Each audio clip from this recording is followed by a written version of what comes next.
जो पुत्र था उसने दास का स्वरूप लिया ताकि जो दास हैं उन्हें वापस पुत्र की जगह दे सके।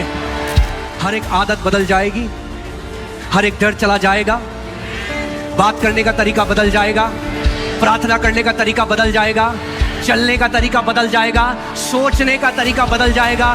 क्यों? क्योंकि एक बीज आपकी आत्मा में प्रवेश कर चुका है और वो बीज अब बढ़ रहा है। इसमें ईसाई, हिंदू, जैनी इसके बारे में नहीं है। यीशु मसीह धर्म के बारे में नहीं आया था। वो कह रहा है जो मांस और लहू से पैदा हुआ वो मांस और लहू है, जो आत्मा से पैदा हुआ वो आत्मा है। आज हम एक नई सीरीज शुरू कर रहे हैं। आज जो सीरीज मैं शुरू कर रहा हूं वो है परमेश्वर के पुत्र। और कितना जरूरी है हमें इस बात को जानना, पहचानना कि इसका मतलब क्या है। I know, we all know, हम लोगों ने सुना है बहुत बारी, we have heard it so many times, God is our father, we are his children, but what does it really mean. मैं चाहता हूं ये वचन आपके दिल में जड़ पकड़े कि हम उस उद्देश्य को सच में पहचान सके, समझ सके जिसकी वजह से प्रभु यीशु मसीह यहाँ पर आया। क्योंकि ज्यादातर जो विश्वासी हैं वो सोचते हैं कि प्रभु यीशु मसीह केवल हमें पापों की क्षमा देने के लिए आया था। So many people they just think that उद्धार है वो पापों की क्षमा के बारे में। हम पापी थे, प्रभु यीशु मसीह ने लहू बहाया, हमारे पाप क्षमा हो गए, अब हम स्वर्ग जा रहे हैं। पापों की क्षमा होना तो केवल शुरुआत है उद्धार का। पापों की क्षमा उद्धार की परिपूर्णता नहीं है, ये तो केवल शुरुआत है। Sonship is the destination of salvation। जब आप वचन पढ़ते हैं, जब आप उत्पत्ति पढ़ते हैं, सबसे पहले आप देखते हैं जब पाप नहीं था, जब सब कुछ परफेक्ट था, सिद्ध था, तब एक पुत्र था।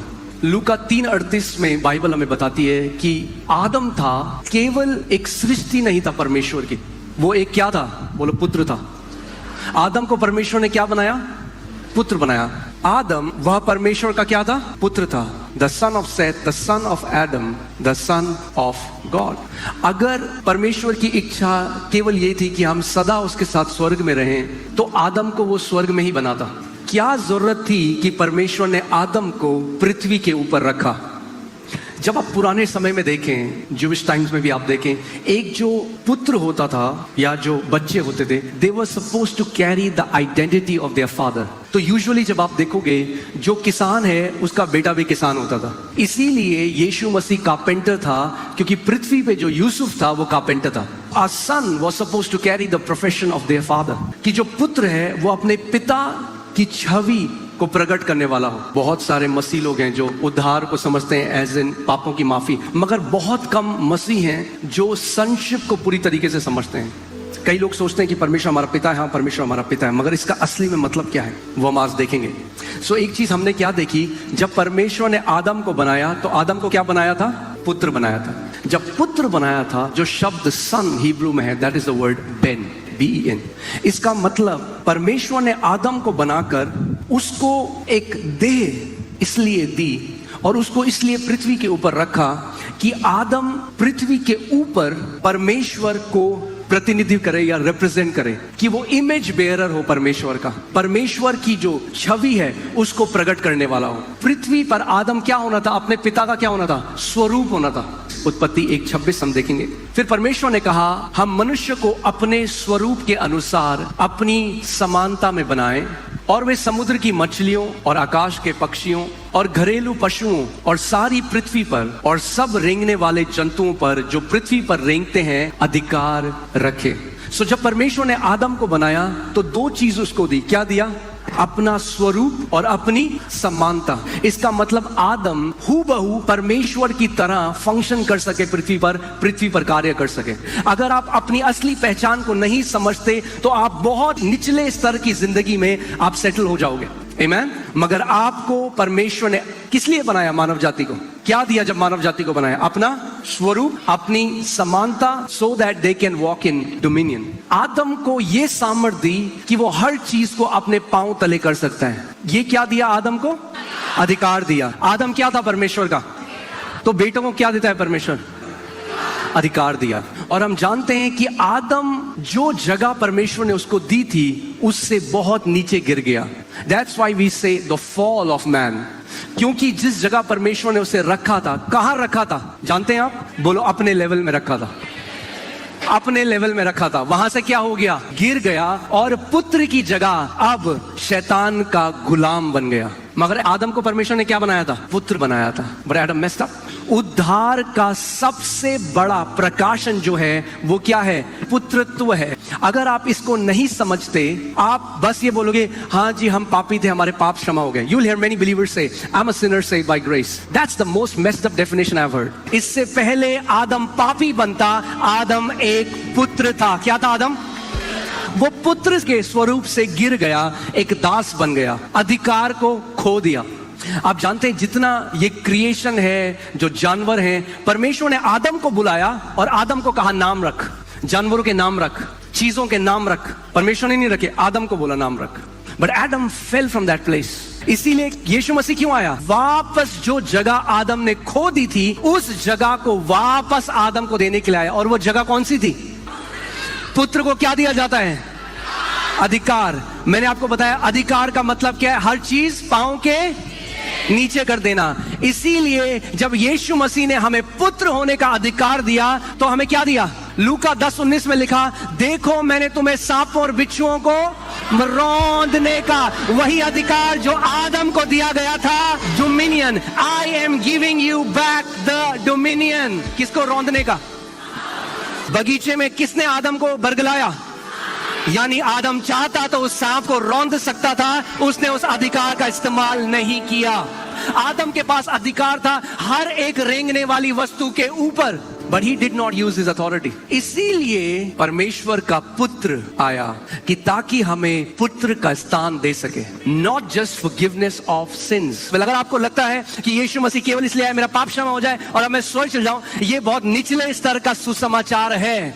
सुसमाचार इससे कई ज्यादा महिमा से भरा हुआ है। आदम क्या बन गया था? दास बन गया था। क्या बन गया था? पहले आदम क्या था, फिर क्या बन गया? परमेश्वर का पुत्र। क्या बनकर आया? दास। जो पुत्र था उसने दास का स्वरूप लिया ताकि जो दास हैं उन्हें वापस पुत्र की जगह दे सके। That's why the Bible says Jesus humbled himself and took the form of a servant. जो पुत्र था वो दास बनकर आ गया, हमारी जगह ले ली। जो पुत्र था, जो महिमा में था, जो पिता के साथ था, वो नौकर बन गया, दास बन गया, ताकि जो दास बन गए थे उन्हें वापस लेपालकपन होने का अधिकार दे दे। यानी जितनों ने, इसका मतलब आप कौन से कुल से हैं, कौन सी जाति से हैं, आपका कलर कैसा है, आप कितने पढ़े लिखे हैं, उससे कोई फर्क नहीं पड़ता।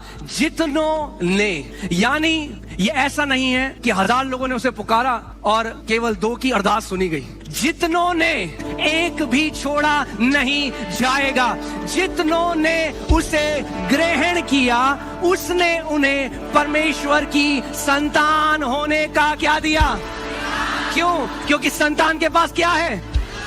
इसीलिए जब हमने यीशु को ग्रहण किया तो उसने हमें क्या दिया? सबसे पहली चीज क्या दी? पुत्र होने का अधिकार दिया, संतान होने का अधिकार दिया। जितनों ने, as many as, I said as many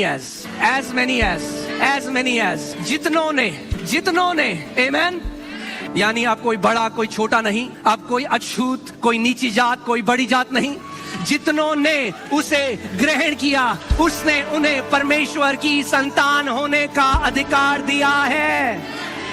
यानी अब फर्क नहीं पड़ता, it doesn't matter who you were before Christ. You cannot take glory in your last name, in your tribe. मैं जी इस कुल का हूँ, मैं जी इस घराने का हूँ। अब फर्क नहीं पड़ता, क्योंकि अब आपकी पहचान वो नहीं जो आप थे, मगर अब आपकी पहचान वो है जो अब आप मसीह में हो। क्योंकि जितनों ने उसे ग्रहण किया उनको एक नई पहचान दी गई, क्योंकि वे लोग, अब वचन कहता है, मांस और लहू से नहीं जन्मे हैं। वे किससे जन्मे हैं? परमेश्वर से जन्मे हैं। So now we see that Jesus came also as a son. जितनों ने उसे ग्रहण किया, John 1:12, जितनों ने उसे ग्रहण किया, ये उसे कौन है? यीशु मसीह। मगर अगर कॉन्टेक्स्ट में आप पढ़ोगे, अगर संदर्भ में पढ़ोगे, यूहन्ना 1 में किसको ग्रहण करने की बात कर रहे हैं?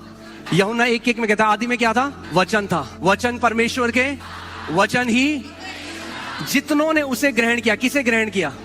जितनों ने वचन को ग्रहण किया उनको क्या दिया गया? अधिकार दिया गया। यीशु मसीह ने, एक व्यक्ति निकोदेमुस यीशु के पास आया और बोला, यूहन्ना 3:1 से पढ़ते हैं साथ में। फरीसियों में से निकोदेमुस नाम का एक मनुष्य था जो यहूदियों का सरदार था। उसने रात को यीशु के पास आकर उससे कहा, हे रब्बी, हम जानते हैं कि तू परमेश्वर की ओर से गुरु होकर आया है, क्योंकि कोई इन चिन्हों को जो तू दिखाता है, यदि परमेश्वर उसके साथ हो तो नहीं दिखा सकता। सो निकोदेमुस ने देखा, जो यहूदियों का सरदार है, वो जानता था कि बहुत सारे फरीसी हैं जो प्रचार करते हैं, बहुत सारे फरीसी हैं जो धार्मिक बातें करते हैं, मगर ये जो व्यक्ति है ये अलग है, क्योंकि जो काम इसके द्वारा होते हैं वो मनुष्य नहीं कर सकते, वो मनुष्य के लिए करना असंभव है। तो वो यीशु के पास आके कह रहा है कि जो तू काम करता है, अगर परमेश्वर किसी के साथ ना हो तो वो ये काम नहीं कर सकता। यीशु ने उसको उत्तर दिया, मैं तुझसे सच सच कहता हूं, यदि कोई नए सिरे से ना जन्मे तो परमेश्वर के राज्य को देख। निकोदेमुस क्या पूछ रहा है और यीशु क्या उत्तर दे रहा है? वो कह रहा है, जो तू कर रहा है कोई मनुष्य नहीं कर सकता जब तक परमेश्वर उसके साथ। यीशु कह रहा है, जब तक तू नया जन्म ना ले, यानी जो तू देख रहा है निकोदेमुस, जो तू चिन्ह देख रहा है वो स्वर्ग के राज्य के चिन्ह है। मगर ये जो स्वर्ग का राज्य है, अगर तू इस राज्य को देखना चाहता है, अगर तू इस राज्य में प्रवेश करना चाहता है, तो तुझे नए सिरे से जन्म लेना होगा। नए सिरे से, यानी निकोदेमुस, तू पहले से मां से तो जन्मा है, तू अपनी मां के गर्भ से जन्मा है, मगर एक नए सिरे का जन्म है, तुझे उस नए सिरे से जन्म लेना पड़ेगा, तब तू स्वर्ग के राज्य को देख सकता है। यानी अच्छे कर्म करके आप स्वर्ग के राज्य में प्रवेश नहीं कर सकते। वरना यीशु निकोदेमुस को कहता, पुण्य के काम कर, गरीब को रोटी खिला, जबकि वो अच्छी चीज है। अच्छे कर्म के लिए परमेश्वर कहता है, वो हमें सिखाता है, मगर पुण्य के काम आपको स्वर्ग के राज्य में प्रवेश नहीं दे सकते। यीशु निकोदेमुस को बता रहा है, निकोदेमुस, जो तू मुझे देख रहा है ये काम करते हुए, ये एक अलग राज्य के काम है, ये एक अलग राज्य है जिसको लेकर मैं आया हूं। मगर निकोदेमुस, जब तक तू नए सिरे से जन्म न ले, वो पुनर्जन्म की बात नहीं कर रहा। कई लोग इसको गलत तरीके से ट्विस्ट करते हैं, कहते देखो यीशु मसीह ने भी पुनर्जन्म के बारे में बताया। यीशु ने ये नहीं कहा तू अगर दोबारा जन्म ले, उसने कहा नए सिरे से जन्म लेना, यानी नए तरीके से जन्म लेना। तो निकोदेमुस को समझ में नहीं आया और उसने कहा, मैं इतना बड़ा हो गया हूं, मैं कैसे अपनी मां के गर्भ में जा सकता हूं? क्योंकि निकोदेमुस केवल एक तरीके के जन्म को जानता है जो हम भी जानते हैं, मगर यीशु मसीह एक अलग सिरे के जन्म के बारे में बात कर रहा है। वो कह रहा है, निकोदेमुस, मैं मांस और लहू से जन्म लेने के लिए नहीं कह रहा हूं, मैं आत्मा से जन्म लेने के लिए कह रहा हूं। क्योंकि जो मांस से जन्म लेता है वो क्या है? वो मांस और लहू है, मगर जो आत्मा से जन्म लेता है वो क्या है? आत्मा है। इस दुनिया में आज केवल 2 तरीके के लोग हैं, इसीलिए मैं हमेशा कहता हूं ईसाईयत नहीं है। इस दुनिया में केवल 2 तरीके के लोग हैं, जो मांस और लहू से जन्मे हैं और जो आत्मा से जन्मे हैं। जो मांस और लहू से जन्मे हैं वो मिट्टी हैं, और मिट्टी आखिरी में मिट्टी में मिल जाएगा और वो मिट्टी नाश हो जाएगी। मगर जो आत्मा से जन्मे हैं वो अविनाशी हैं, वो कभी नाश नहीं होंगे। तो ये धर्म के बारे में नहीं है, ये ईसाई बनने के बारे में नहीं है, ये आत्मा से जन्म लेने के बारे में। अब निकोदेमुस कह रहा है, मैं कैसे अपनी मां की कोख में चला जाऊं दोबारा? अगर उदाहरण लेते हैं, चला भी जाए तो भी मांस और लहू से ही पैदा होगा। इसीलिए करोड़ों बार जन्म लेने से मोक्ष नहीं मिलता, क्योंकि आप दोबारा मांस से ही पैदा होगे। मांस और लहू स्वर्ग के राज्य की मिरास या उत्तराधिकारी नहीं हो सकते। चाहे आप 64 करोड़ बार जन्म ले लो, तब भी मिट्टी ही रहोगे और स्वर्ग में प्रवेश नहीं कर सकते। सो मोक्ष बार बार जन्म लेकर नहीं होता, मोक्ष आत्मा से एक बार जन्म लेके होता है। इसमें ईसाई, हिंदू, जैनी इसके बारे में नहीं है। यीशु मसीह धर्म के बारे में नहीं आया था। वो कह रहा है, जो मांस और लहू से पैदा हुआ वो मांस और लहू है, जो आत्मा से पैदा हुआ वो आत्मा है। अब सवाल ये आता है, निकोदेमुस को तो नहीं पता, वो कह रहा है मैं क्या करूं, कैसे अपनी मां के गर्भ में जाऊं? हमने जॉन 1:12 में क्या देखा? जितनों ने उसे ग्रहण किया, वो क्या है? जितनों ने किसे ग्रहण किया? वचन को ग्रहण किया। किस वचन को ग्रहण किया? पहला पत्रस 1:23, क्योंकि तुमने नाशवान नहीं पर अविनाशी बीज से परमेश्वर के जीवते और सदा ठहरने वाले वचन के द्वारा कौन सा जन्म पाया है? नया जन्म पाया है। जो आपका बर्थडे है वो पुराना जन्म है। जिस दिन आपने वचन को ग्रहण किया, वचन ने आपको एक नया जन्म दे दिया है। बाइबल हमें बताती है कि जो वचन है वो किसकी तरह है? अविनाशी बीज, इनकरप्टिबल सीड। क्यों परमेश्वर अविनाशी बोल रहे हैं? क्योंकि जो आपके पिता के बीज से आपने जन्म लिया वो नाशवान बीज है। परमेश्वर ने जगत से इतना प्रेम किया कि अपना, ताकि जो कोई इस पे विश्वास करे, यानी जितने नाशवान बीज से जन्म लिया है वो, मगर परमेश्वर का वचन कह रहा है एक नया जन्म है, जिसमें जो बीज है, जो पिता का बीज है, जो वचन है, वो अविनाशी बीज है। और अगर उस अविनाशी बीज से जन्म लोगे तो अनंत जीवन जियोगे, कभी नाश नहीं हो सकते।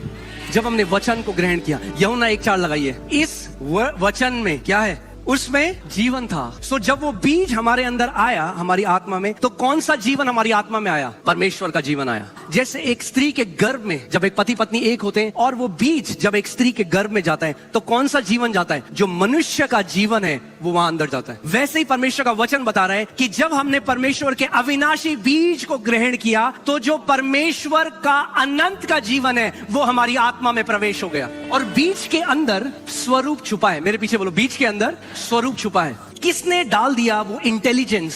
Who put that intelligence in the seed? कि जब वो बीज बड़ा हुआ, आपकी 6 आंखें नहीं हुई, 2 ही हुई। किसने बताया उसको? गर्भ में किसने बताया कि आपके 6 हाथ नहीं हुए? वो पहले से बीज में परमेश्वर ने डाला हुआ है कि आप अपने पिता के स्वरूप में, अगर आपके पिता लंबे रहे तो आप भी लंबे हो गए। क्यों? अगर तो लोग क्या कहते हैं, अरे ये अपने पिता की तरह हूबहू क्या दिखता है। यीशु ने कहा, जिसने मुझे देख लिया उसने मेरे पिता को देख लिया है। जब हमने उस बीज को ग्रहण किया तो उस बीज के साथ हमारे अंदर क्या आया? परमेश्वर का जीवन आ गया। जब परमेश्वर का जीवन आपकी आत्मा में आ गया, अब आपकी आत्मा अविनाशी है। मृत्यु का उसके ऊपर कोई अधिकार नहीं है। Death has no power over you। मगर जो नाशवान, हम सब नाशवान बीज से जन्मे हैं और उसमें आदम का जीवन है जो क्षण भर का है, क्योंकि आदम he was disconnected from the life of God। अगर मैं आपको सिंपल भाषा में समझाऊं तो आप समझ सके। आपने देखा है पंखा घूम रहा है बहुत तेज, आपने फुल रेगुलेटर कर रखा है, पंखा घूम रहा है, आपने स्विच ऑफ कर दिया, तब भी पंखा घूमता है कुछ समय में। यही हमारा जीवन है। जब आदम ने पाप किया तो स्विच हो गया ऑफ, अब जितनी देर तक पंखा घूमता है वही मनुष्य का जीवन है। अगर उस घूमते पंखे के अंदर एक ऐसे जनरेटर से आप उसे कनेक्ट कर दो जो कभी बंद होने वाला नहीं है, अब परमेश्वर का जीवन हमारी आत्मा में आ गया। अविनाशी बीज है। हालेलुया। जैसे आपके माता पिता दिखते थे वैसे आप भी दिखते हो। कितनी प्रार्थना और उपवास कर लो, वो बदलने वाला नहीं है। कितनी प्रार्थना कर लो, गोल्डन बाल नहीं आने वाले। अगर आपको याद है, मैंने पार्लर वाला एक एग्जांपल दिया था। अगर माता पिता के बाल काले थे तो काले ही बाल होंगे।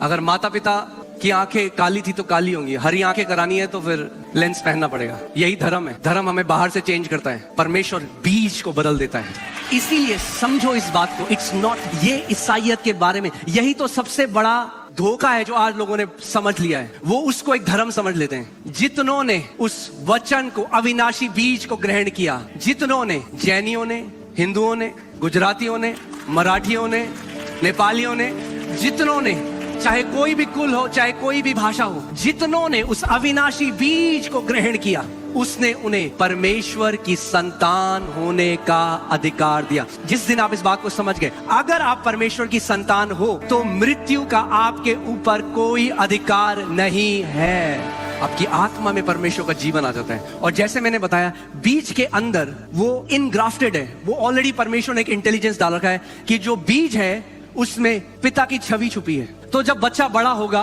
तो अपने पिता के डील डॉल में बढ़ने लग जाएगा।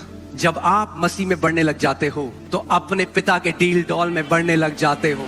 जैसे जैसे बढ़ते जाते हो अपने पिता का स्वभाव प्रकट करने लग जाते हो। वचन कहता है यीशु मसीह बुद्धि में और डील डॉल में और उस फेवर में परमेश्वर के साथ और मनुष्य के साथ बढ़ता गया। आमीन। तो अब जो चीज है वो ये है कि अब जैसे जैसे हम बढ़ते रहेंगे अपने पिता का स्वभाव प्रकट होता रहेगा। प्रभु यीशु मसीह ने कहा, स्वर्ग का राज्य उस राई के दाने के बीज के बराबर है जो जब बोया जाता है तो बहुत ही छोटा लगता है। लगता है ये क्या होगा, मगर कुछ समय में सबसे बड़ा पेड़ बन जाता है। स्वर्ग का राज्य उस खमीर की तरह है जो एक आटे में जब मिलाया जाता है उस समय कुछ पता नहीं लगता, मगर थोड़े समय में खमीर पूरे आटे को खमीर कर देती है। जब ये बीज आपकी आत्मा में आया तो कुछ पता नहीं लगा, आपको लगा अरे अभी क्या हुआ, मगर रुक जाओ, क्योंकि ये खमीर आपको पूरा खमीर कर देगा। ये बीज आपको पूरी तरीके से बदल डालेगा। आपको पता नहीं चला बीज बढ़ रहा है। जैसे एक माँ जिसके घर में एक बच्चा होता है उसको पता नहीं चलता, वो अल्ट्रासाउंड कराने जाती है तब पता लगता है वेट इतना है, बच्चा बढ़ रहा है अंदर। ऐसे ही आपके अंदर मसीह बढ़ रहा है। अभी रुक जाओ, हर एक आदत बदल जाएगी, हर एक डर चला जाएगा, बात करने का तरीका बदल जाएगा, प्रार्थना करने का तरीका बदल जाएगा, चलने का तरीका बदल जाएगा, सोचने का तरीका बदल जाएगा। क्यों? क्योंकि एक बीज आपकी आत्मा में प्रवेश कर चुका है और वो बीज अब बढ़ रहा है। The Bible says we are confirmed, we are predestined to be conformed into the image of the Son of God. बीज क्या है? हाँ, बीज क्या था? बीज क्या था? आदि में क्या था? वचन ने हमारे साथ क्या किया? 14वें अध्याय में डेरा किया। वचन ने देह धरा और मनुष्य के बीच में क्या किया? डेरा किया। और हमने उसकी ऐसी महिमा देखी जैसे कि एकलौते पुत्र की। तो वचन कौन है? तो यीशु जो वचन है, और उस वचन का बीज जब हमारे अंदर आ गया और बीज उसके स्वरूप में बन जाता है, तो किसके स्वरूप में बन जाओगे हम?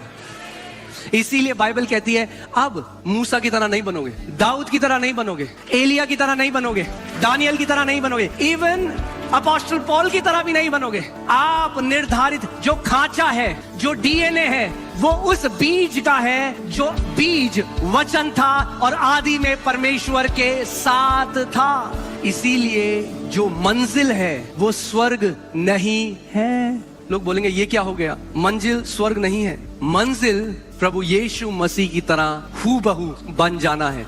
आप जानते हो एक दिन हम सब हूबहू मसीह की तरह प्रकट हो जाएंगे। अरे आप नहीं समझ रहे। कई लोग कहते हैं अरे प्रभु जैसे तैसे करके बस स्वर्ग घुसा दे, यही मेरी बहुत बड़ी कृपा होगी प्रभु, नरक मत भेजना, जैसे तैसे करके स्वर्ग में एंट्री करा दे प्रभु, बस मैं धन्य हो जाऊंगा। प्रभु कह रहा है अरे तुम नहीं जानते अभी सुसमाचार को, अभी तुम सुसमाचार को नहीं जानते। अरे जब अविनाशी बीज आ गया तो नाश कैसे हो सकते हो? वरना वचन झूठा होगा। अगर अविनाशी बीज से जन्म ले लिया तो नाश नहीं हो सकते, और अगर अविनाशी बीज से जन्म लेने के बाद भी नाश हो सकते हो तो गॉस्पेल से बड़ा, सुसमाचार से बड़ा स्कैम कुछ नहीं था दुनिया में। चारा घोटाला कोई घोटाला नहीं, सबसे बड़ा घोटाला सुसमाचार का घोटाला है। परमेश्वर फिर घोटाला करने वाला होगा। अब जिस चीज की हम चाह कर रहे हैं, जिस चीज के पीछे हम हैं, वो स्वर्ग नहीं है। स्वर्ग तो बाई प्रोडक्ट है, क्योंकि वचन कहता है अरे एक बेटा सदा घर में रहता है। स्वर्ग जाना नहीं है उद्देश्य, स्वर्ग तो जाओगे, उद्देश्य कुछ और है। पहला यूहन्ना 3:1, देखो पिता ने हमसे कैसा प्रेम किया कि हम परमेश्वर की संतान कहलाएं। अब होता क्या है, जब आप ये आयतें पढ़ते हैं ना, कई लोग सोचते हैं कि परमेश्वर ना ऐसी संतान बोल रहा है, जैसे लोग नहीं बोलते ओ बेटा कैसा बेटे, तो परमेश्वर ओ बेटे। परमेश्वर ने देखो कैसा प्रेम हमसे किया कि हम परमेश्वर की संतान कहलाएं। क्यों कहला रहे हो आज आप परमेश्वर की संतान? क्योंकि आपने उससे जन्म लिया। जब जन्म लिया तो क्या बन गए? उसकी संतान। सो हियर दिस, ये केवल एक कहने का टाइटल नहीं। जैसे लोग आज बोलते हैं अरे तू मेरे बेटे जैसा है। परमेश्वर ये नहीं कह रहा तू मेरे बेटे जैसा है, हमने उससे जन्म लिया तो हम बेटे हैं। हम बेटे जैसे नहीं है। फिर से मेरी बात सुनो, हम बेटे जैसे नहीं है, हम बेटे हैं। बेटे क्यों हैं? क्योंकि हमने उससे जब जन्म लिया तो हमारा क्या हो गया? ओके।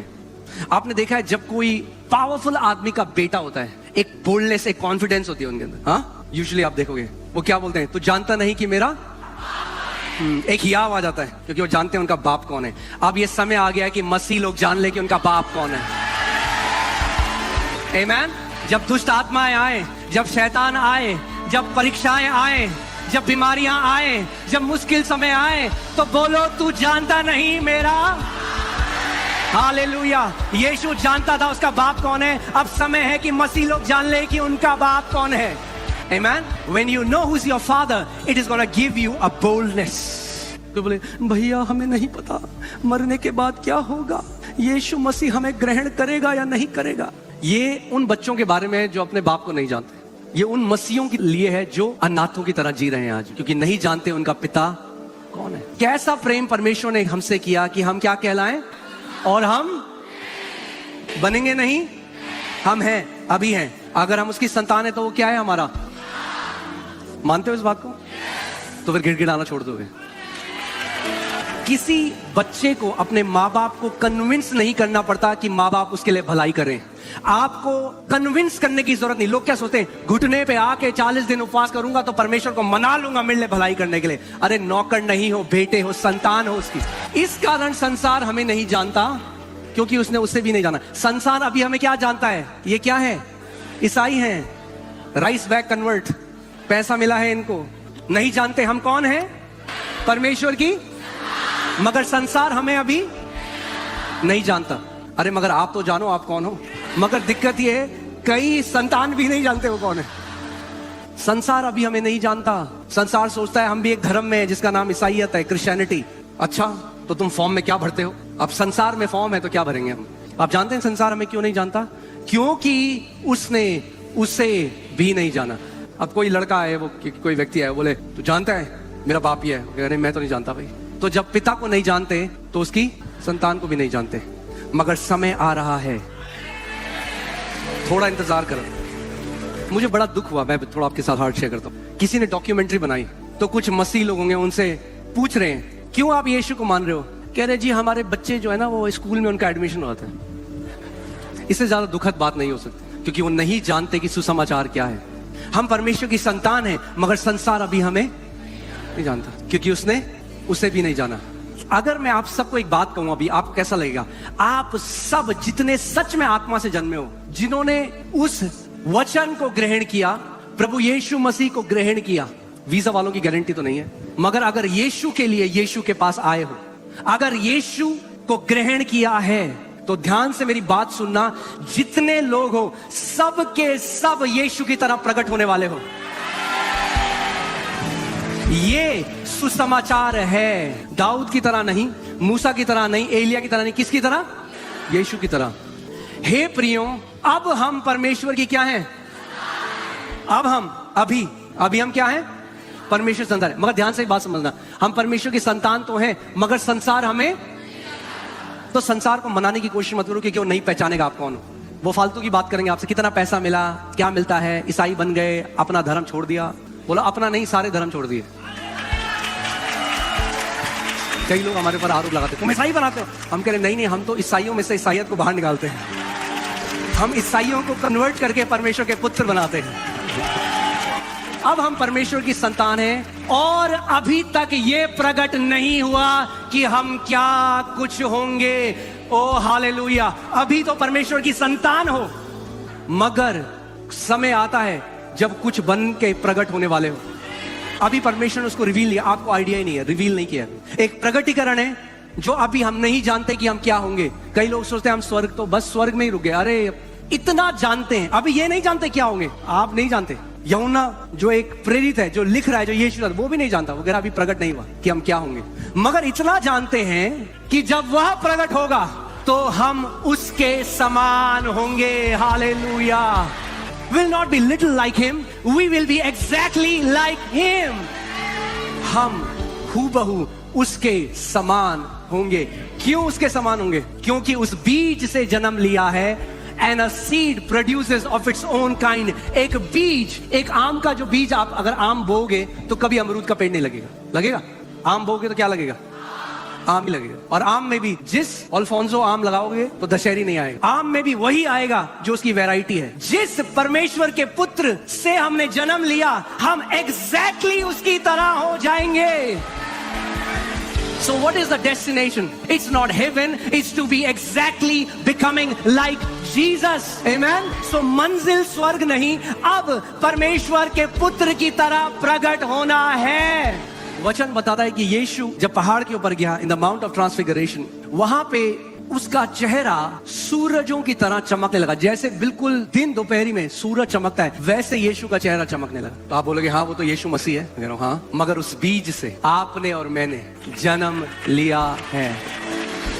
तो यीशु मसीह जब मर गया और गाड़ा गया, क्या हुआ? जब यीशु मसीह मर के गाड़ा गया, मृत्यु को हराकर, तो लोग बोलेंगे हाँ वो तो यीशु मसीह है। इसीलिए जब आप और मैं, इसीलिए जितने मसीह सोते हैं, बाइबल कहती है एक दिन कब्रें फट जाएंगी और वे सब कब्रों में से बाहर आ जाएंगे। क्यों? क्योंकि वो बीज, अविनाशी बीज उनके अंदर है, वो नाश नहीं हो सकता। जो उससे जन्मा है, मृत्यु का उसके ऊपर कोई अधिकार नहीं है। तो क्या हो जाएंगे हम? हूबहू यीशु मसीह की तरह प्रकट होंगे एक दिन। इसीलिए यीशु मसीह, इट्स नॉट अबाउट कि एक भगवान है और हम उसके भक्त हैं। Gospel is different. आपने सुना है कभी कोई भगवान अपने भक्तों से कहे तुम मुझसे भी बड़े काम करोगे? मगर यीशु ने कहा अगर तुम मुझ पे विश्वास करो तुम मुझसे बड़े काम करो। So we have to understand who is Jesus. वो क्यों एक बेटा बनकर आया, आपको इस बात को समझना पड़ेगा। आपको समझना पड़ेगा कि सुसमाचार क्या है और कितना महिमा से भरा हुआ है। To understand what is sonship. आमेन। यीशु मसीह वो परफेक्ट पुत्र बनकर आया। जब आदम ने गलती कर दी तो यीशु आया ये प्रकट करने के लिए वो सच में एक पुत्र को कैसा चलना चाहिए। सो जब यीशु पृथ्वी पर चल रहा था तो एक परमेश्वर की तरह नहीं, मगर एक पुत्र की तरह। जो आदम को करना चाहिए था वो अब यीशु करके दिखा रहा था। और जो कुछ यीशु ने करा वो हमारा स्टैंडर्ड है। हमारा स्टैंडर्ड आयूब नहीं, यीशु मसीह है। We honour Job, he was a righteous man. हम आयूब का आदर करते हैं, but Job is not a standard. Moses is not our standard. Daniel is not our standard. हम उनके जीवनों से सीखते हैं, but our standard is Jesus Christ himself. क्योंकि हम उसके स्वरूप में बनने के लिए पहले से निर्धारित परमेश्वर ने किया। सो हम क्यों आज परमेश्वर की संतान हैं? क्योंकि उसने हमसे कैसा? उस प्रेम के कारण जो परमेश्वर ने हमसे किया, उसकी वजह से आज हम परमेश्वर की क्या है? संतान है। बट डू यू नो, आपको ये समझना पड़ेगा, कई परमेश्वर के जो बेटे और बेटियां हैं, कितने सारे परमेश्वर की जो संतान है, वो उसके प्रेम में अभी परिपक्व नहीं हुए, परमेश्वर के प्रेम को नहीं समझते। इतनी मिक्स्ड गॉस्पेल की शिक्षा है। So there are so many believers who live in constant fear of abandonment from God, कि परमेश्वर हमें क्या कर देगा? हमें छोड़ देगा, हमें ठुकरा देगा। वो कहता है एक दूध पीते बच्चे को तो उसकी माँ छोड़ सकती है, मगर ना मैं तुझे कभी छोड़ूंगा ना कभी त्यागूंगा। अगर ये कह के वो हमें छोड़ दे और त्याग दे, तो उससे बड़ा स्कैम आर्टिस्ट कोई और नहीं, उससे बड़ा झूठा और कोई नहीं। आपको उस जगह में आना पड़ेगा जहां पे जो वचन प्रभु यीशु मसीह ने कहा, आप उस पर अड़िग खड़े हो जाओ। आप सोचो, आपका बच्चा स्कूल में है और उसका दोस्त उसको बोलता है, तेरे को पता है तेरे पापा तुझे आज ठुकरा देंगे, मानेंगे नहीं। आपको अगर कोई बोले, बिलीव करोगे आप? हाँ, तो फिर क्यों बिलीव कर लेते हो जब लोग आपको बोलते हैं कि आपका स्वर्गीय पिता आपको ठुकरा देगा? क्योंकि आप उसके प्रेम को भी नहीं पहचानते। 1 जॉन 4:17, इसी से प्रेम हम में सिद्ध हुआ है। प्रेम को सिद्ध होना जरूरी है। परमेश्वर का प्रेम जो हमारे लिए वो तो सिद्ध है, मगर हमारी उसके प्रेम की अंडरस्टैंडिंग को मैच्योर होना बहुत जरूरी है। क्योंकि कितने सारे मसीह हैं जो परमेश्वर के प्रेम को अभी भी नहीं समझते। वो सोचते हैं परमेश्वर का प्रेम मनुष्य के प्रेम की तरह है, कि जब तक अच्छा चल रहा है साथ में चलेंगे, जब अच्छा नहीं हुआ तो तू अपनी गली मैं अपनी गली। परमेश्वर का प्रेम ऐसा नहीं। परमेश्वर का प्रेम मनुष्य के प्रेम की तरह नहीं है। परमेश्वर का प्रेम पवित्र है। इसी से प्रेम हम में सिद्ध हुआ है कि हमें न्याय के दिन हियाव, love has to get perfected among us. अगर आप इस वचन को देखें, जो टेलियो शब्द है, जो परफेक्टेड के लिए इस्तेमाल हुआ है, it means to complete, to come into completion. कैसे आपको पता लगेगा कि परमेश्वर का जो प्रेम है वो आप परमेश्वर के प्रेम की समझ में अभी बच्चे हो या अभी आप ग्रेजुएट हो गए हो? अगर आप बार बार डरते हो न्याय के दिन के लिए, तो आप का प्रेम अभी क्या है? कच्चा है, परिपक्व नहीं हुआ है। अगर आप डरते हो कि न्याय के दिन परमेश्वर मुझे ठुकरा देगा, तो अभी आपका प्रेम कैसा है? परमेश्वर के प्रेम की जो अंडरस्टैंडिंग है आपकी, वो बच्चे की तरह है। आप बेटे हो, मगर अभी भी आप अनाथ की तरह सोचते हो। आप सोचते हो कि जब मैं अच्छा करूंगा तभी प्रभु मुझे ग्रहण करेगा, अगर मुझसे कुछ गलती हो गई तो परमेश्वर मुझे तिरस्कार कर देगा और न्याय के दिन मुझे देख के बोल देगा कि मैं तुझे नहीं जानता। नहीं बोला यीशु ने, ध्यान से पढ़ो, मैं तुझे कभी नहीं जानता। I never knew you. क्या मैं कभी अपने बच्चों को देखकर, उनकी आंखों में आंखें मिलाकर, क्या कभी ये बात उनकी शक्ल में देख के कह सकता हूं मैं तुम्हें कभी नहीं जानता? क्या आप बोल सकते हैं अपने बच्चों की आंखों में डाल के? क्या आप बताना चाहते हो परमेश्वर झूठा है? क्योंकि कई विश्वासी लोग सोचते हैं परमेश्वर एक दिन उनको देखकर बोलेगा आई नेवर न्यू यू। अगर परमेश्वर एक संतान को जो उससे पैदा हुआ उसको देख के बोल सकता है मैं तुझे कभी नहीं पहचानता, तो परमेश्वर से बड़ा झूठा फिर और कोई नहीं। It is what it is. लोग बोलते हैं आप ये कैसे बोलते हो? भाई ऐसे ही बोलता हूं। आप और मैं अगर असिद्ध होकर अपने बच्चों की आंखों में डालकर कभी ये नहीं कह सकते मैं तुझे नहीं जानता, तो वो परमेश्वर जो सिद्ध है वो कैसे अपनी संतान की आंख में डाल के बोल सकता है मैं तुझे कभी नहीं जानता? मगर अगर मेरे घर में बेल बजे टिंग टोंग और मैं दरवाजा खोलूं और वहां पर एक कोई बच्चा है मैं नहीं जानता, बोलता है हेलो डैडी घर आ जाऊं, मैं कहूंगा भाई कौन है? मैं तुझे नहीं जानता, मैं तो कभी नहीं जानता इस बंदे को, मैंने कभी नहीं जाना है बच्चा कौन है। क्यों? क्योंकि वो मुझसे पैदा नहीं हुआ। मगर अगर परमेश्वर से जन्मे हो तो परमेश्वर कभी आपको देखकर नहीं कह सकता मैं तुम्हें कभी नहीं जानता। सो अब हमें क्या करना है? पहला स्टेप परमेश्वर के राज्य में बढ़ने का है। परमेश्वर के प्रेम में आपको मैच्योर होना है, आपको परिपक्व होना है। परमेश्वर के प्रेम की समझ में कि परमेश्वर ने मुझसे कैसा प्रेम किया है। इसी से प्रेम हमें सिद्ध हुआ है। किससे? अब वो बता रहा है किस चीज से प्रेम सिद्ध होता है। इसी से। किस चीज से? इससे प्रेम हमें सिद्ध हुआ है कि हमें न्याय के दिन क्या हो, यानी परमेश्वर के प्रेम की समझ आपके अंदर न्याय के दिन के लिए हियाव प्रोड्यूस करती है, हियाव उत्पन्न करती है। सो लोग बोलेंगे ओ यीशु मसीह आ रहा है, आप बोलोगे हालेलुया, क्योंकि कौन आ रहा है? अरे वो आ रहा है जिसने हमसे अनंत से प्रेम किया है।